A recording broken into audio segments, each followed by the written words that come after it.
Welcome to LOA Today. Walt Thiessen and life coach David Bartke here. It is Thursday, October the 5th, 2017. We are well on the way into autumn, and the leaves are starting to turn. And I don't know about you, David. This is one of my favorite times of the year, particularly where I live here in New England, just because the color of the leaves is spectacular. Yes, it is. It is a wonderful time of year, and I love going for drives on certain highways that go through all the wonderful, beautiful trees and all the different colors. It's amazing. Oh, yeah. One of our favorite things is to drive on I-90 going through Massachusetts. Right at peak color. I mean, it's like a palette of color. It's so beautiful. Yeah, it's hard to describe. Like, when you see pictures of it, you think, oh, how nice. But when you see it in person, it's really like, wow. Isn't that something? I mean, it's really hard to translate it to photography. Yeah. I don't know why. Some things you can. You can just look at it and be like, oh, how nice. But some things, when you actually are there and seeing it for yourself, it's just like, makes so much of a difference. Yeah. I've never really figured out why, because the camera actually sees more than we do. But I don't know. Maybe it's just the ability of the camera to render the entire color space or something. I'm not sure what. But just if you get a different feeling in person or something. Yeah, you certainly do. Well, speaking of getting a feeling, that's basically what the law of attraction is about, and we are continuing our exploration of Abraham-Hicks's Asking It Is Given, which, of course, talks, among other things, about feelings. But it also talks about, we're on Chapter 7 now, by the way. Can you believe that? We're on Chapter 7. Wow, we're plowing through it. Chapter 7's subtitle is, You Are Standing on the Leading Edge of Thought. So let's dive into it. Sounds impressive. It does. It sounds like, whoa, okay. So starting it off, it says, we like to refer to the place where you are standing as the leading edge of thought, for as you stand there in your physical body, in your physical environment, having your physical experience, you are the furthermost extension of that which we are. So again, this is the metaphysical side of the law of attraction and how non-physical and physical beings interact. Which pushes the limits of belief for some people. If this part kind of gives you a hard time, that's okay. You can skip this chapter. But there are some good... It's interesting to read it anyway. But there are also some good stuff in here. So maybe you don't want to skip the whole chapter as a whole. Just skip that one little piece of it. Yeah. So continuing on, all that has ever been before is culminating into that which you are now. And just as all of your experience from the time of your birth into your physical body until now has culminated into who you are now, all that has ever been experienced by all that is has culminated into all that is now being experienced in the physical life experience on Earth. That's where we start to get that dense language again. Yeah, that's a little bit of a tongue twister. I think we can make that simple by just saying all that you experience, we experience it too. Right, and that's all culminated to where we all are right now. It is an interesting and somewhat daunting concept, perhaps. The idea that what you and I and all of our listeners do and think and so forth in some way impacts others physically and others in the non-physical realm. Yeah. And I know, it's pretty daunting. It is daunting, and it's one of the messages that comes through regularly in this book and indeed in all Abraham-Hicks workshops and so forth. The idea that just by thinking about things that we are interested in, that we like, that we want, that we're attracting, that we desire, whatever it might be, just by thinking about them and focusing on them and then attracting them into their lives, we are impacting the overall growth of the universe. That theme plays out over and over again in those talks. Yes. And I'm still not quite sure what to do with that information. I just think, like, I kind of paraphrase it in my own mind as well. The more people that are keeping themselves at a raised vibration, the more it's helping the planet because everything's vibrational. So in my mind, that's kind of what that means. Okay. Well, we're part of improving things because we deliberately do our best to keep ourselves at a raised vibration. So if more and more people do that, then it all kind of comes together and is helping more. That's kind of how I look at that. That's a reasonable way to look at it. I can't say I have a better explanation, so I'll go with that one. Right. Now, this section does conclude in an interesting way. It says, in other words, because of what so many have lived and are living, and because of the summoning power of so many of their desires, the well-being of your future experience is well in place. And in like manner, your current desires will in turn provide an energy stream for future generations to benefit from. Now, that I can at least tie into a little bit easier. It's easier for me to identify with that, because we can certainly look back on history and see the development of humankind and of technology and understanding and education and so forth. And certainly what we know now and what we have now relies heavily on what happened with our ancestors and what they did and what their ancestors did and so on and so forth. You can see the progression through history. So that I can kind of buy into a lot easier. I think what their physical actions determined how we are now. Right. Their physical actions, their choices, their thoughts, all of that, it all kind of add up to a series of experiences and developments and so forth, many of which we benefit from now. So that part makes sense to me. Now, that's their lead-in for the section about how you as an individual, how each of us as an individual can apply it for not only ourselves but for future generations. This subsection is called, If You Can Desire It, the Universe Can Produce It. It says, if your involvement in your time-space reality inspires within you any sincere desire, sincere, that's an interesting word in there, then the universe has the means to supply the results that you seek. Because your ability to reach for more expands with each achievement that came before, the expansion may feel breathtaking to those just coming to understand the power of it, but it may feel absolutely normal to those who have already come to understand and expect well-being to flow constantly into their experience. So basically, I guess what they're trying to say is when you're attracting this stuff because you have a sincere desire for it, some people may have a little trouble with the idea that that's why it's happening. And other people who are already familiar with the concepts that we're talking about here are going to say, yeah, that's just part of normal experience. So I guess they're kind of setting you up for, don't worry too much about what other people think about it. Yeah, and are you allowing yourself to be part of the stream of well-being or not?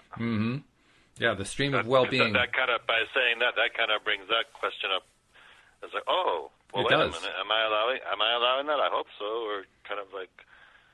Is that idea of trying to think about that. And in fact, they go into more detail with the next sentence about it. It says, the stream of well-being flows even if you do not understand that it does. But when you consciously become aligned with it, your creative endeavors become so much more satisfying, for then you discover that there is absolutely nothing that you desire that you cannot achieve. Now, that's an interesting juxtaposition of concepts right there.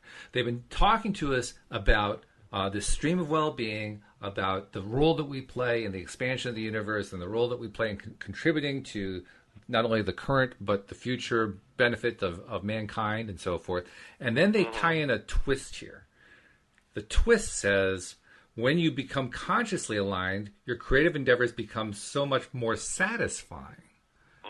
For then you discover that there is absolutely nothing that you desire that you cannot achieve. Now, I have to admit, I'm having a little trouble reconciling those concepts. I'm not saying that either one's wrong. I'm saying, why does one follow from the other? Do you have an idea on that?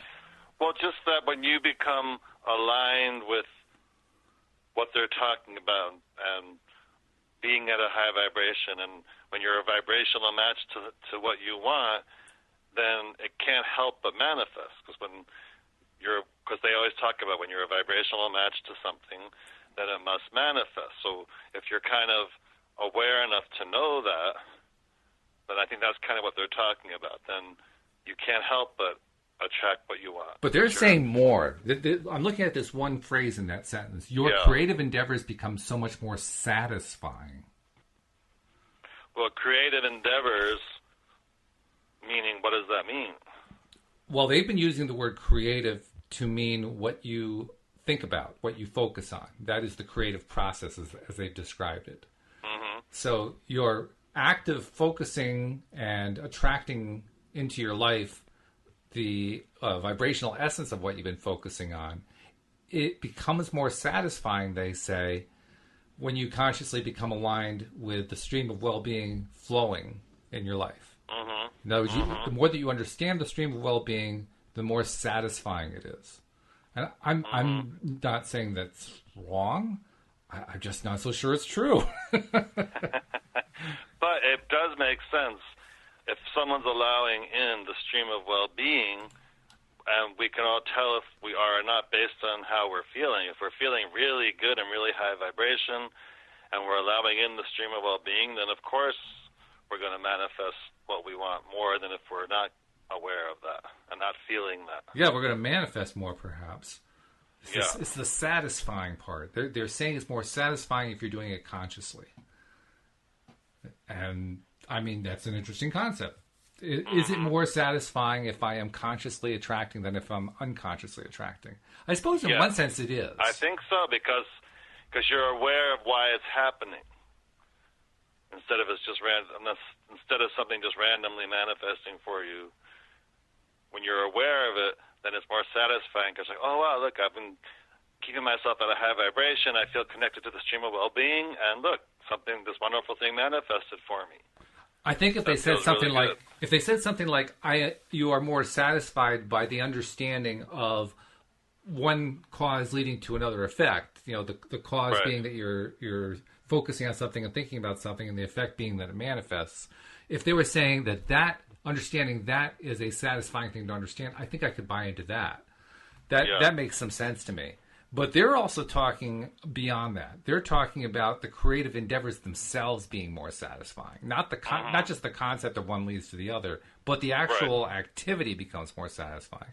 And I'm not saying they're wrong. I just that's not something that I can say that I've experienced so far. Well, we need to call Esther Hicks. We need to her to channel Abraham, and we can read this little section so they can clarify it for us.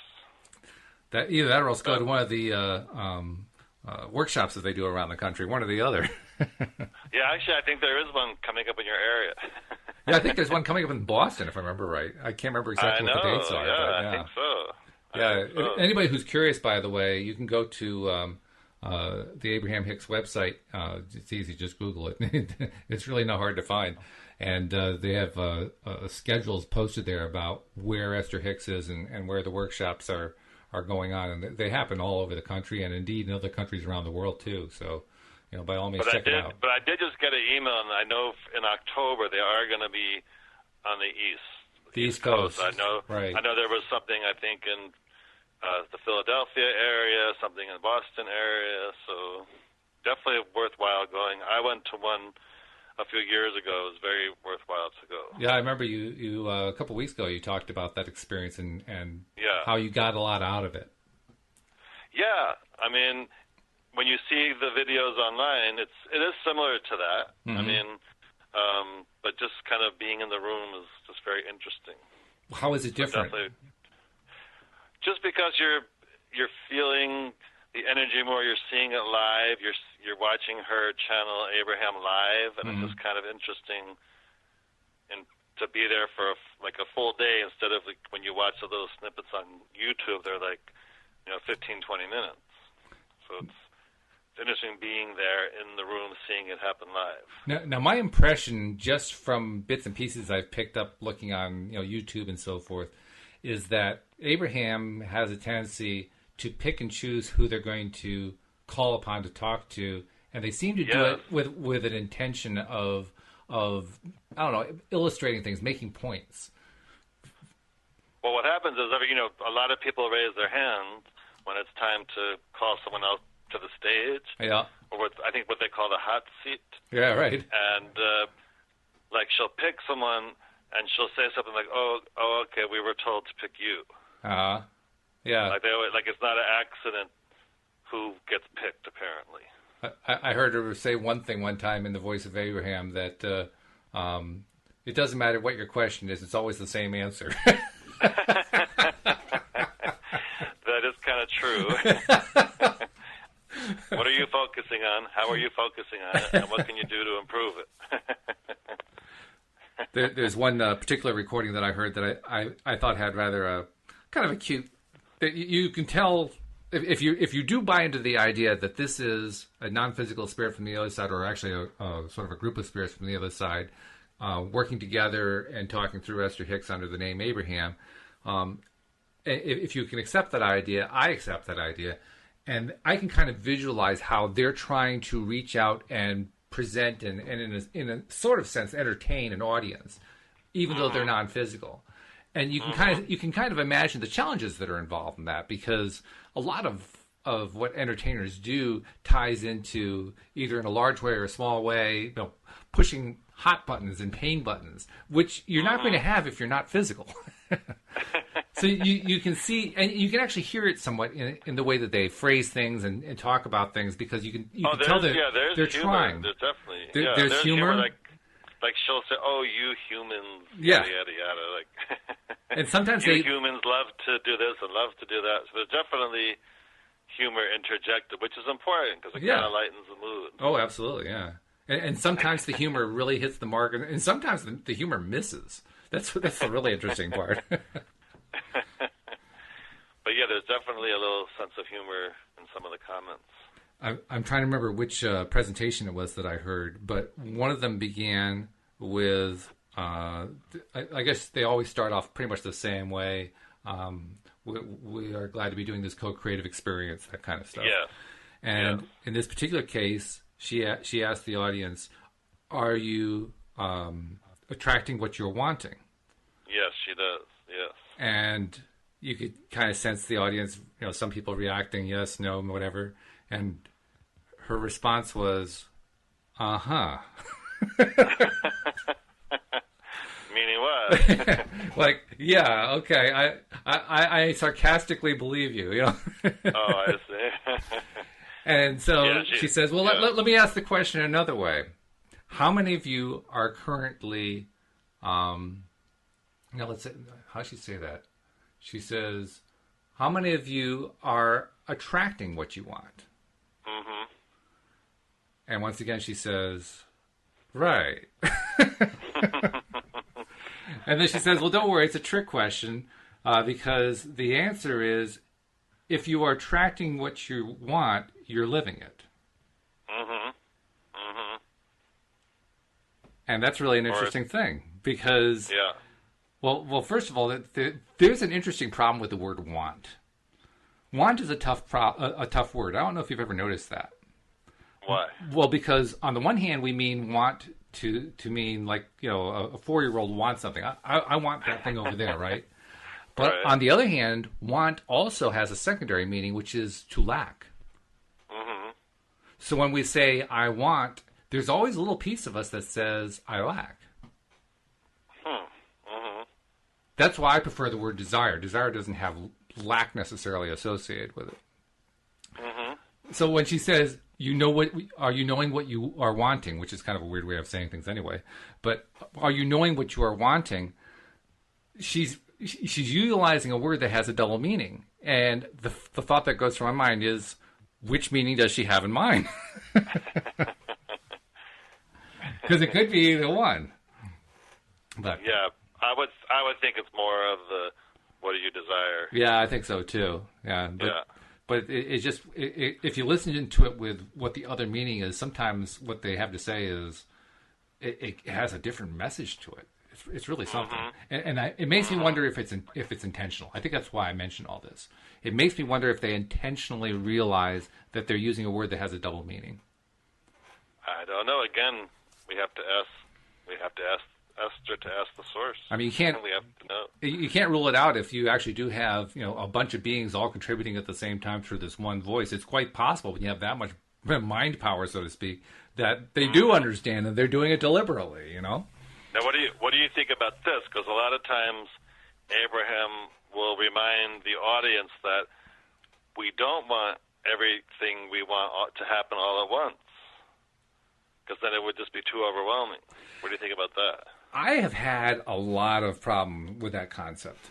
I mean, I understand. I wanted to know why it happened, first of all. And I think I understand now much better than I did why it happens. And the quick answer is resistance. Mm-hmm. But what if you did get everything you wanted all at once? Here's the thing. If we're going to assume that someone who is studying this stuff is doing it because they want to learn how to do it better, which is a better way to learn quickly to shift your perspective in the way you want to shift it to? Is it better to have a long delay between when you try to attract something and when it shows up, or is it better to have a short delay? You see what I'm saying? Most people would say a short delay. I think it is better to have a short delay because it's you might get flattened by that elephant that you've been thinking about, but you're going to learn real quick to focus your thought. You're going to focus real fast because you're being inundated with all the stuff. You say, whoa, stop. And if you do understand that it's your thought that's doing it, you're going to stop. And if you don't understand, then you're in trouble. But if you do understand that it's your thought, okay, well, I'm attracting all this stuff. I now have a real big incentive to focus strictly on what it is that I want to attract into my life. Yeah. But I also think that we never stop wanting. So in other words, like what somebody wants today, if it happened, if everything somebody wanted manifested for them, it wouldn't be too long before suddenly there'd be other things they want. And that's kind of interesting too. Like, I don't think you ever stop finding things to want to attract or manifest. Here's another question for you too. If you focus on it, does it mean that you want it? I hope so. That's why you're focusing on it. Well, it may not. I mean, there are a lot of things that I find to be interesting, and so I'll focus on them momentarily because I find them to be interesting. But that doesn't mean I want more of them necessarily. It just means I find that particular thing to be interesting. Right. Well, that wouldn't be your dominant vibration then. If it's just something you're just thinking about temporarily, then that would not be your dominant vibration about whatever it was. So dominant vibration becomes the critical key element to this. Yes. That combined with the concept of resistance. Mm-hmm. So what we're really talking about here is dominant vibration and resistance levels. Yes. And indeed, that's kind of what they're talking about in the next section of the book here, of this particular chapter 7. It says, sometimes people will compliment Esther for being able to receive the wisdom of Abraham and for putting it into written or spoken word for others to experience and receive benefit from. And we also add our appreciation to that. But we also want to point out that Esther's receiving and translation of our vibration is only part of the equation. Without the asking that precedes it, there could be no answering. So, okay, here's people, expressing their desires or their interests or whatever it might be. The people of your times are benefiting dramatically from the experiences of those generations that preceded you. Now, that's an interesting shift. We're talking about people who are receiving the information now, and all of a sudden we're shifting back to our ancestors. Okay. For through the experiences they lived and the desires that were generated within them, the summoning began. And today you are the ones on the leading edge of reaping the benefits of what those past generations asked for. At the same time, you are continuing to ask, and you are now summoning, and on it goes. So can you see how if you can find a way to allow it, there is an avalanche of well-being at your fingertips, ripe for your plucking, providing you are in vibrational alignment with it? So they're really playing that theme. They're playing that theme of this isn't just you attracting stuff. This isn't just your dominant vibration being what comes into your life. They're talking about a much larger, wider perspective, the 10,000 foot view, so to speak. Well, that's why it's important to be aware of what you're focusing on and how you're focusing on it. I suppose, yeah. I mean, I would think that when we're focusing on something, most of the time we're not thinking, well, if I focus on this is going to have tremendous benefit for my children. Or for my grandchildren or my great-grandchildren. Can you imagine what this is going to do for my third great-grandnephew twice removed? No, that's not what we think about. Well, but I mean, that's why people sometimes, too, have trouble with dealing with focusing on what you want over what is, because what is right. It's so easy to see and know. So you think that's what they're doing here? They're trying to get people to distract them from what is and let them focus on something else? Well, I think that's part of it, because as we know, we can't focus on what is and expect what we want to manifest. If it's different. Right, exactly. So that can be tricky, too. Mm-hmm. It can be tricky. Interesting if that's what they're trying to do, though, if they're just trying to distract our attention. I mean, because I can think of different ways to, distract our attention. That probably would not be high on my list, that particular method. So that's why I say, well, okay. I wonder what's making them decide to do it that way. I mean, if I wanted to distract somebody's attention from what is, the first thing I would want to know is what it is they want, and say to them, well, why not focus on that? I mean, exactly. Or what's causing you to not focus on that? And they could, I'm sure, give me 1,000 reasons, negative reasons about why it'll never happen and so forth. But at least now we're talking more directly. I guess what I'm saying here is that I get a feeling that the non-physical beings are much less connected to the day-by-day events than the physical beings are, and it shows up in their language. It shows up in their expression of ideas. Yeah, I would say that's most likely true. Yeah. So here's an example of how being a non-physical being, even if you're trying to entertain, it's a little bit of a challenge because the experience of physical versus non-physical are quite different. Mm-hmm. They're different experiences, and they don't. I mean, the idea of walking in another person's moccasins, well, it's really tough when you don't have moccasins.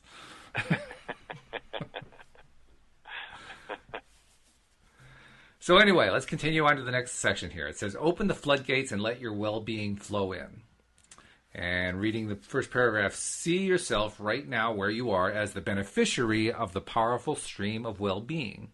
Try to imagine that you are basking in the flow of this powerful stream.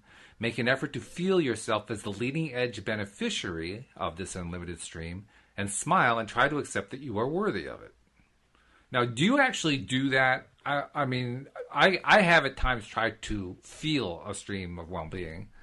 And on good days, I certainly feel well-being. I guess I can kind of metaphorically call it a stream of well-being, but I don't really experience it as a stream. Do you?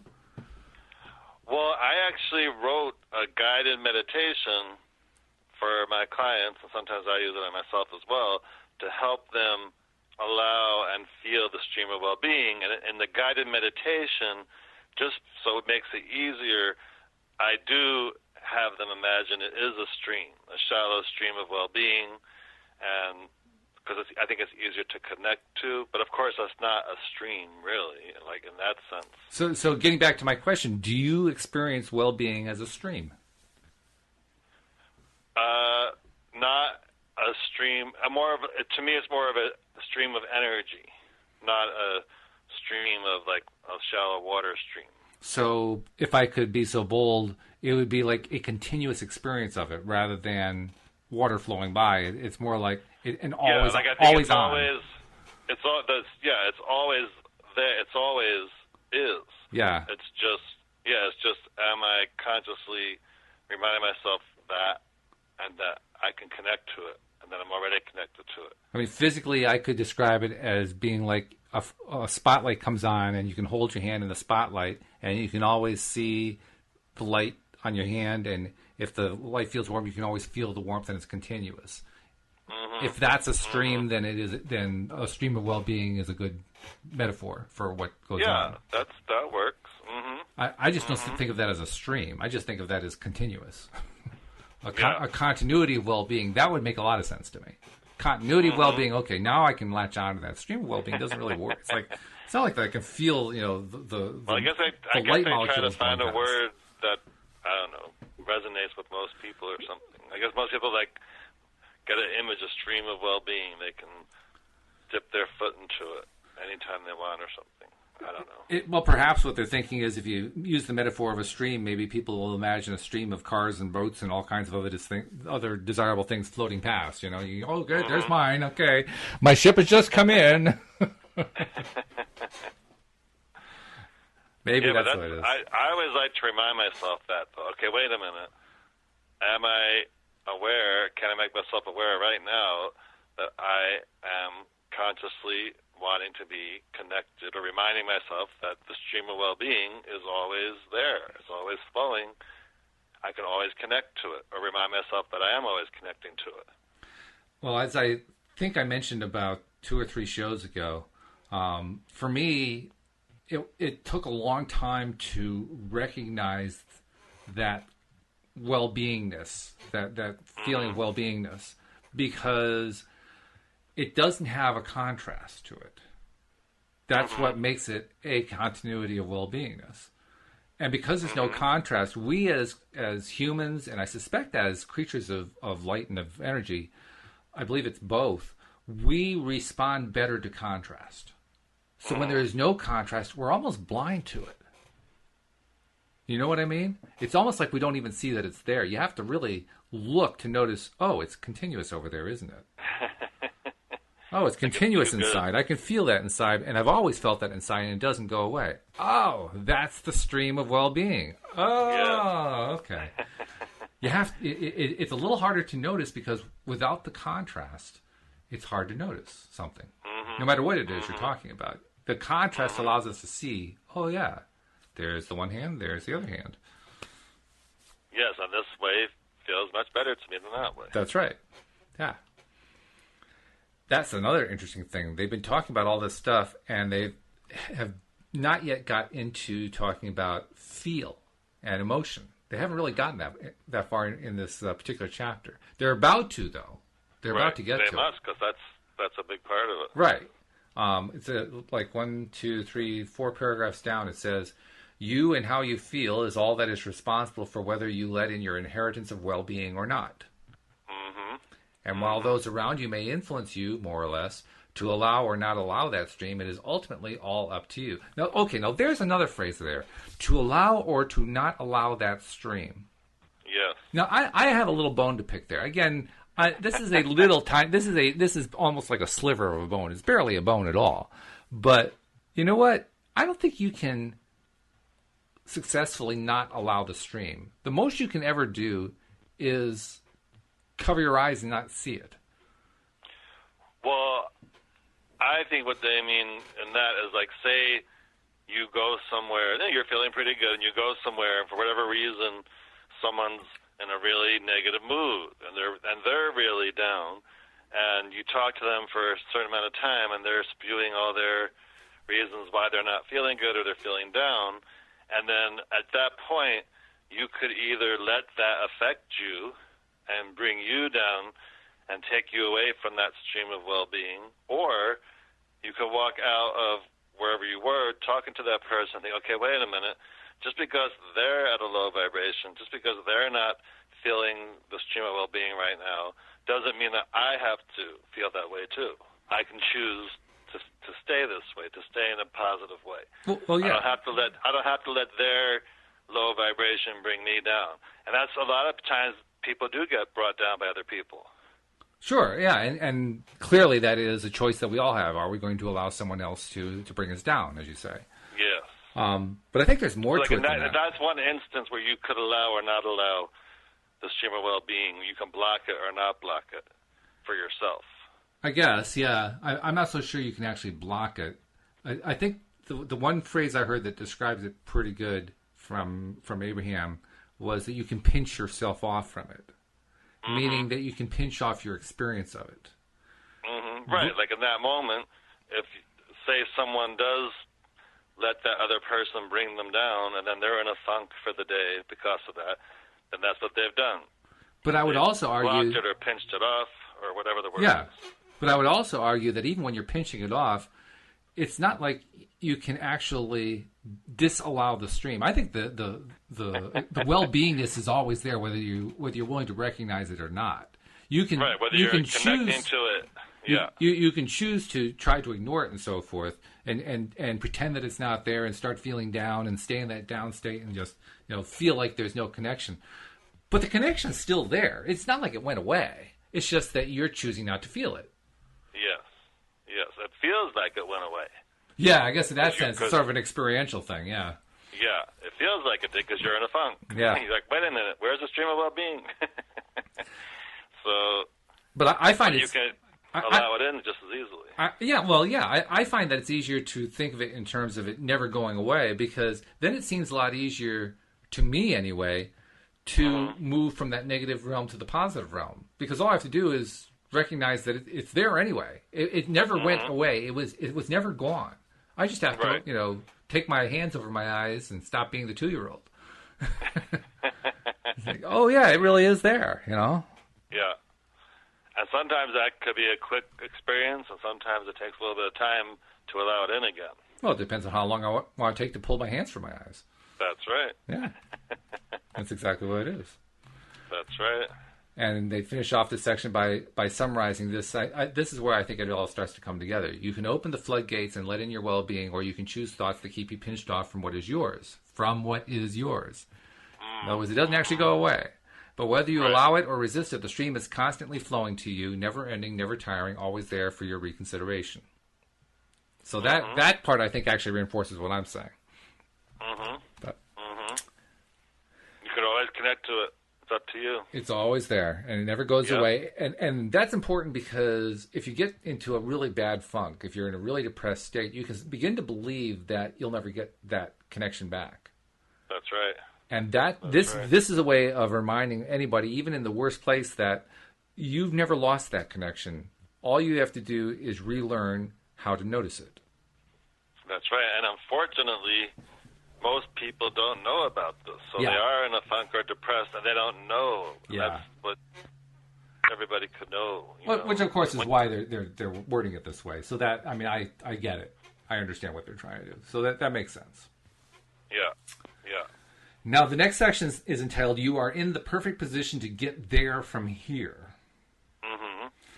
Nothing has to change in your environment or in the circumstances that surround you for you to begin to deliberately allow your own connection to the stream of well-being, reinforcing what we were just saying. Yes. You could be in prison, you could have been diagnosed with a terminal illness, you could be facing bankruptcy, or you could be in the middle of a divorce. And still, you are in the perfect place right now to begin. That's a big concept. Because that's what we were talking about before, how when you pinch yourself off, when you're in that really negative spot, you can convince yourself that you'll never find your way back. And what they're saying is, it doesn't matter. No matter how badly you have allowed your life to go through, focusing on the wrong stuff or whatever it might be, you're still in the perfect place to get back. And why are you in that perfect place? You're in that perfect place because the stream of well-being is always there. It never leaves. So I always think, well, how come then a lot of people choose to stay in the funk or the upsetness or the drama? And I think it's just because, one, they don't know there's another option, and two, is just how a lot of people are raised and what we see on TV and how to, we don't see people on TV bouncing back quickly typically. Well, a lot of it is habit. And habit is a subconscious thing, and it's a learned thing. So when we develop a certain habit, what we're really saying is we're developing a method or a mode of behavior that is comfortable and familiar. And because it's comfortable and familiar, we're loath to let go of it. Right. Most people see other people staying in their funk and not knowing about the stream of well-being. So that's kind of how they think it is. Right. That's how I have to be when something, quote, bad happens to me. Sure. So that's the side that you were talking about where people just aren't aware of how this whole principle works. That's right. So there is that part That's of it. right. But there's also the side that even for somebody who does understand how this works, they can still stay cut off. They can still stay depressed. And we could argue on the one hand that it's because they're refusing to focus consistently. Or we could also point out that people are creatures of habit. And so the habit is to keep focusing on the negative. It takes time to reverse a habit. I also think, too, it depends what it is. Like some experiences, it might take some time to get back, to start getting back into the stream of well-being and allowing it in. And then certain things you can do it quicker. I think that happens, too. Like it depends what it is. Well, it depends on how deeply ingrained the habit is. Yeah. I mean, if you have a really deeply ingrained habit, even if you want to change, you can find it. It's like you're pushing against water or something. It doesn't, it doesn't ever seem like you're making progress. And often what you have to do in those circumstances is just try to make little progresses wherever you can, and then over time look back and notice, oh, wow, I've actually moved further than I realized. Yes. And if, something traumatic happens to someone, like, I don't know, maybe there was a death of a friend or a family member or whatever, then that probably would take longer to start getting back, allowing yourself to connect to that than other experience. Well, it depends on what your reaction is. I mean, if you react to it strongly and negatively, then that's going to be the case. On the other hand, if the death of somebody or the loss of a friend or whatever is an event that you don't except in a traumatic way, it may be pretty easy to get around it. Mm-hmm. It may be easy to get past it. It just depends on the circumstances and how and all that stuff. But well, it depends on your reactions. It depends on how you respond. Yeah, but I think certain things are easier to pull yourself up out of quicker than other things. And I still think that's because of whether or not you find yourself willing to respond. Yeah. If you're not willing to, if you're only going to put in like a tepid attempt, I'll give it like one little quick attempt. It's going to be pretty tough. It's going to be tough going, you know. But if you feel like, okay, despite this horrible event that has happened to me, I am just feeling really good about feeling positive, and I'm going to stay there. You get past it real fast. Well, I think too, like if you know about what we're talking about, and you know about the law of attraction, you know about these things, then at a certain point, you kind of won't allow yourself to stay too long in a depressed way or a non-allowing way, because you know. Certainly, like, if you focus on and practice the stuff over and over again, trying to get better and better at it, that is definitely going to be the case. Yes. Yeah. No doubt about that. Now they give us a vehicle example for the next paragraph. It says, when you drive your vehicle from place to place. Notice they don't say car. There's another example. This is a non-physical entity trying to relate to a physical entity. So when you drive your vehicle from place to place, you have an awareness of your starting place as well as an awareness of where you are going. You accept that you cannot get there instantaneously. You accept that you will travel the distance, and in time you will arrive at your destination. And while you may feel anxious to get there and maybe even tire of the journey, you do not get so discouraged at the midway mark that you just turn around and go back to your starting place. That's right. You do not drive back and forth from your starting point to the midway point and then finally collapse from the never-ending journey. And yet how often do we do that in life with the tough problems, right? Yeah. It's a very common thing. They continue by saying you do not announce your inability to accomplish your journey. You accept the distance between your starting place and where you desire to be, and you continue to move in the direction of your destination. You understand what is required, and you do it. And we want you to come to know that the journey between where you are and where you want to be on all subjects can be just as easily understood. That's a great aphorism. Now, here's the rub that they aren't addressing. The rub is, when you're driving from point A to point B, you know where point B is to some extent. You've seen it on a map. You know it's west. Something like that. Very often, when we're trying to get to a place in the more metaphysical law of attraction way, we really don't know where it is. Mm-hmm. So the metaphor starts to kind of fall apart a little bit because you certainly don't get on a highway saying, "So where is it?" Which way do I go? Do I go north? Do I go south? Do I go east? Do I go west? But that's the thing, though, with law of attraction, is that we can't get caught up in the how or the when, because once you do, then it cuts you off from allowing the stream of well-being or allowing a high vibration. Right, which is why the metaphor starts to fall apart, because the metaphor implies when you get into a vehicle, when you get into a car, you have some idea where you're going, and you have some idea where it is. And that's an important thing. I mean, the metaphor is useful because it does point to the fact that you don't want to just give up halfway through the journey, because you'll never know where you're getting to until you complete the journey. Yeah. And that's valid. That's valid. All I'm saying is it's a little bit of an oversimplification to say that it's really like trying to attract something, because there are very different experiences. I mean, when I get into the car, I know what the experience is of going to New Jersey.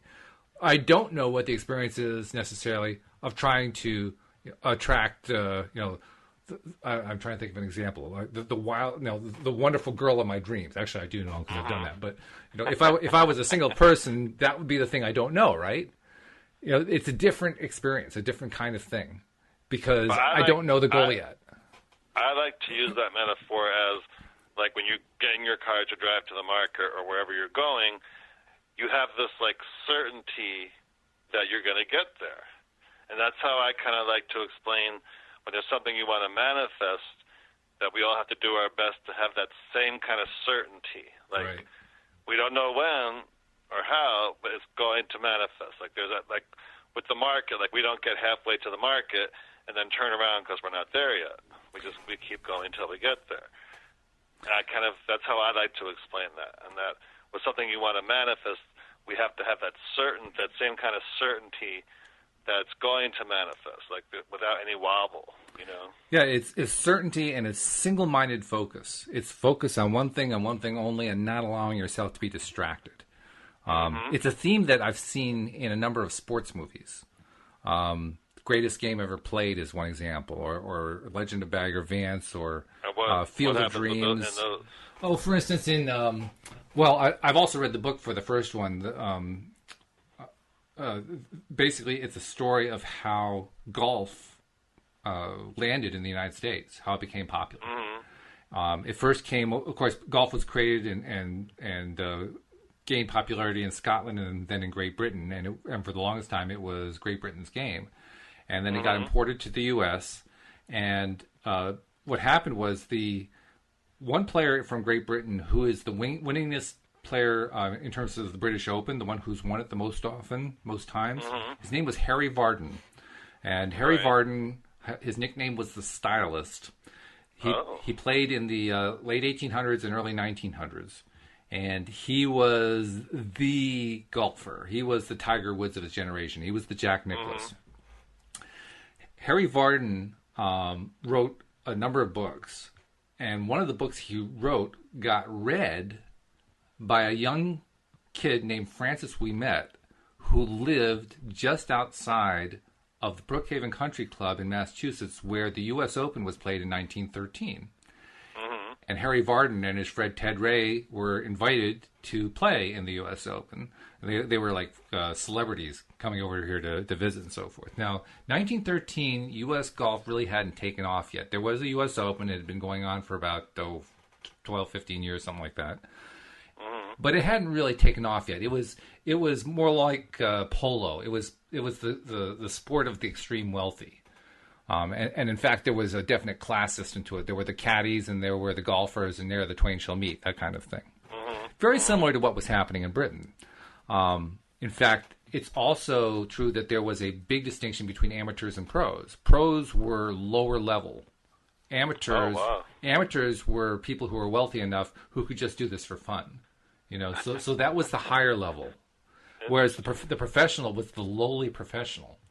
Because they took this wonderful sport of the rich, and they're doing it for money. How dare they? And in fact, even in Britain, it was impossible for Harry Vardon to go into the clubhouse. The clubhouse was for amateurs only. Pros weren't allowed. Yeah, wow. Isn't that something? So different, right? Yeah. So anyway, the story behind the movie is that Vardon and Ray come to the United States. Now, Vardon had actually come to the U.S. about 10, 15 years before and done a tour. And in the course of doing that tour, he appeared in a sports, I think it was actually a sporting goods store in Boston. And a young Francis Ouimet saw him there and heard him, and actually, I guess, became part of the presentation. He was showing people how he did his golf swing. Now, Harry Vardon, if you're not a golfer, this may not mean a whole lot to you, but Vardon invented a grip which today is the dominant grip that all golfers use, called the Vardon grip. It's an overlapping grip. The grip that Francis Ouimet used was a more common one at the time, an interlocking grip, but you can visualize it in terms of your right pinky finger and your left forefinger interlocking, and then the rest of it being similar to what's known as the Vardon grip. But the point of all that is that Harry Vardon had this tremendous influence on the entire game, including on this young kid named Francis Ouimet. Well, in 1913, Ouimet was around 21 years old, something like that, and some of the organizers of the U.S. Open wanted to get a local amateur involved in the Open. So they invited him to try out and to see if he could get past the qualifying rounds to get into the Open. And he did. And what essentially happened in The Greatest Game Ever Played is that it tells the story of how Francis Ouimet, against all odds, won the U.S. Open. He was an amateur kid who beat these two best players from Great Britain. And he actually beat them soundly. Wow. It's a story that actually to this day most people don't know about, but if it wasn't for Francis Ouimet, golf would not be popular. Because the effect that this kid had on beating these champions that came over from Britain was played up in the newspapers like you would not believe. And he became an instant national celebrity.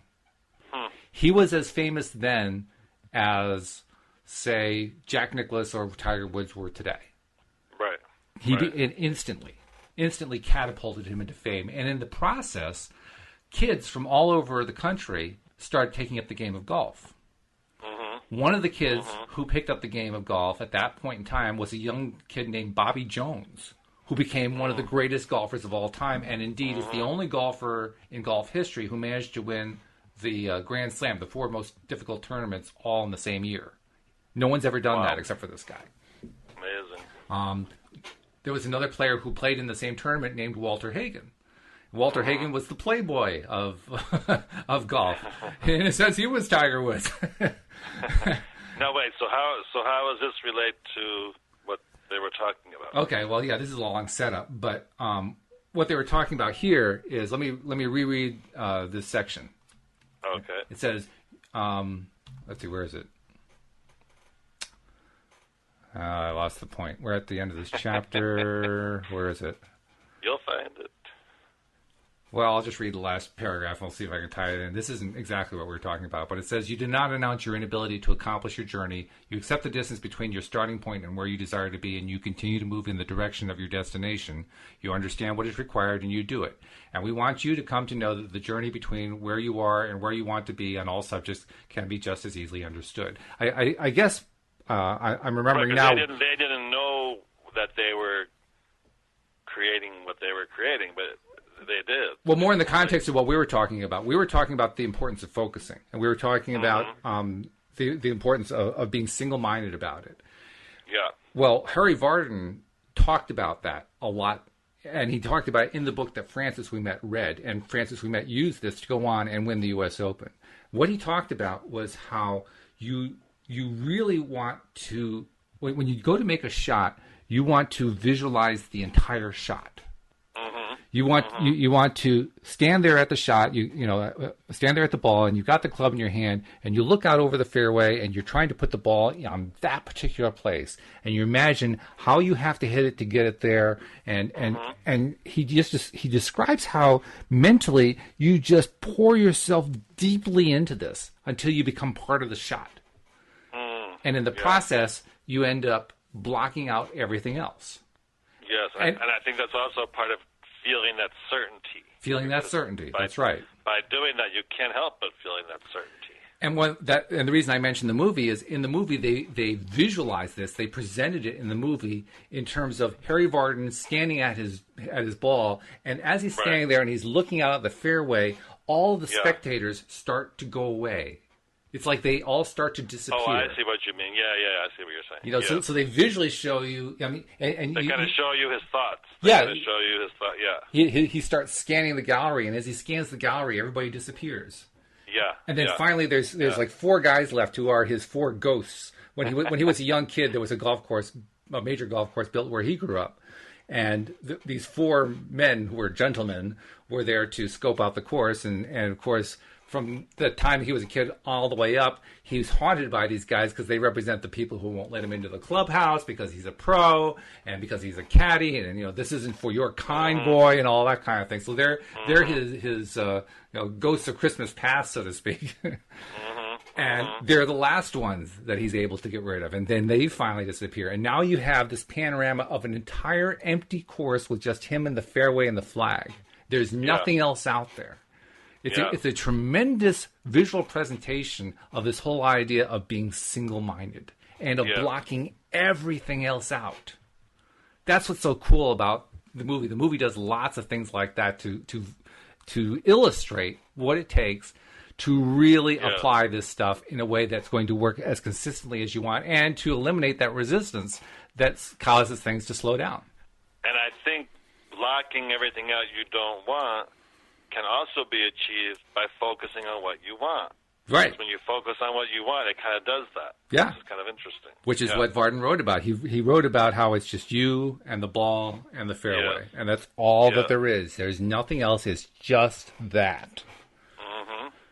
In fact, I used to play golf. I haven't played in many years. Just after watching that, I want to try it again. Because I can say on those occasions where I play particularly well, where because of my height, I actually have an advantage that my height allows me to get extra distance and so forth. Oh, we're getting a weird fluttering noise there. Hopefully that'll go away pretty quick. But I remember one time where, now I've always used wood clubs. I've never had metal clubs. And of course, metal clubs have been around for about 20 years. So you can tell how long it's been since I played golf. But I remember one time playing with my wood clubs, and I was on a tee, and they had marked the fairway out for a driving contest.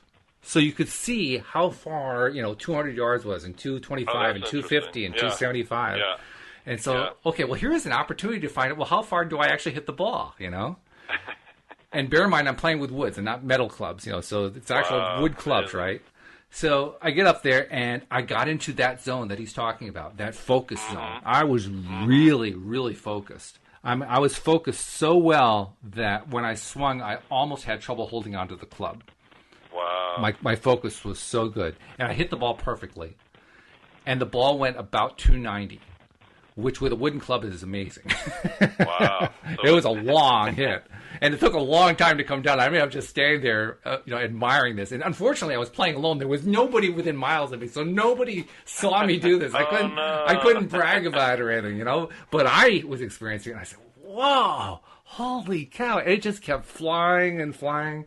It was amazing how good that golf shot was. And it was purely because I allowed myself to really, really, really focus in a way that I normally didn't do. Now, the difference was, at the time, I didn't realize it was the focus. I did that kind of by accident because I wanted to get a good shot off.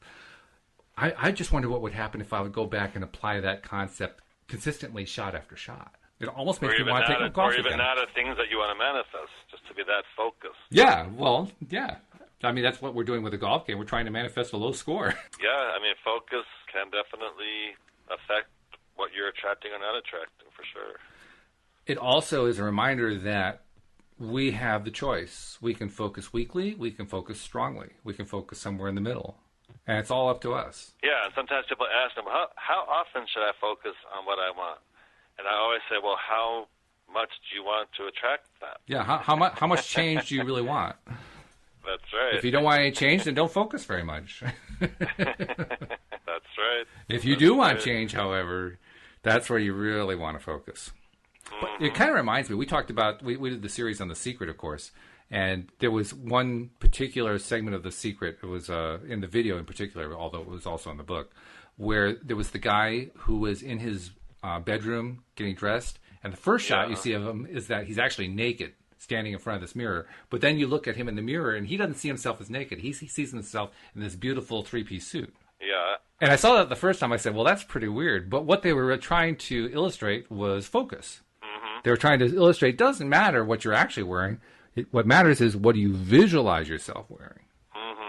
Well, did he get dressed? They don't actually show you that. What they show you later on is that he was driving the car of his dreams, and he had gotten his big home and all this other stuff. So basically, he had attracted all the things that he wanted to attract in his life. That's what they were showing out of it. But the way they did it was kind of weird. And he was wearing his three-piece suit. Yeah. Well, when he was out driving, I would hope so. Otherwise, the cops are going to pull him over. Well, David, as usual, we're using up our hour really quickly. We have just enough time for you to let people know how they can find you in case they want your help to learn how to focus and really be single-minded about it. How do they find you? Yes, anybody who wants to try Law of Attraction coaching, they can just go to lifecoachdavid.com, and you can find out there how to contact me. I always offer a first free mini phone coaching session. Which is a great thing to do. I also want to invite people who haven't already done so to subscribe to our podcast. Of course, if you listen to us on PRN, you can continue to do so. We'll be here hopefully for a long, long time to come. But we also encourage you to subscribe to the podcast directly at loatoday.net. You can just go there with your iPhone or your Android or whatever, and there's a little button there you can click to subscribe, and it'll automatically load it into your podcast software. And it is happening, David. We are getting more and more people to subscribe, so good stuff is happening. David, it's been a pleasure as usual. Yes, same here. Same. I look forward to next time. We'll see you all next time here on LOA Today. Goodbye, everybody.